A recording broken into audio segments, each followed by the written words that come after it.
Trying to sell a house that is worth less than the amount left on your mortgage? If so, it may be time to consider a short sale.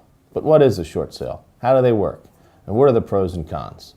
Join me today as I give you an overview of the short sale process and help you decide if it's right for you. Hi, I'm Jim Keaveney of the Keaveney Legal Group. We are a New Jersey and Pennsylvania-based law firm that focuses on helping clients fight foreclosure. We routinely hear from clients that they would like to leave a property that is upside down or worth less than the remaining balance on the mortgage.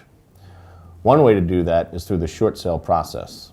A short sale is selling the home for less than the amount owed on the mortgage. In other words, the amount received from the sale is short of the amount still owed.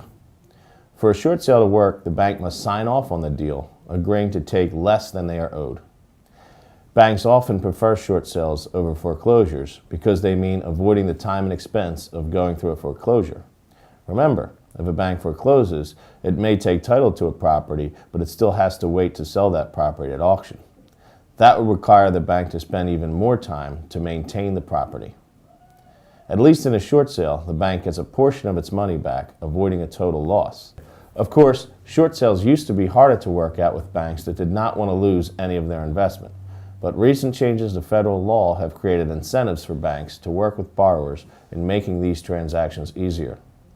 The process still requires bank approval, and not every short sale will be approved, but the federal law makes it easier to determine an appropriate sale price that will cause a bank to accept the deal. Now, there's a downside to a short sale. You will usually have to be in default before a bank will agree to consider it. That will have a negative impact on your credit and put you at risk of a foreclosure. Also, once the bank accepts the deal and the house sells, the difference between the amount owed and the sale price of the home may be taxed as income to you. As a result, you should consult an attorney before you attempt to negotiate a short sale agreement with your lender. You can try to do a short sale even if you are already in litigation or before litigation starts. If you want to sell your house but can't because of the drop in home prices, a short sale may be a viable option for you to consider.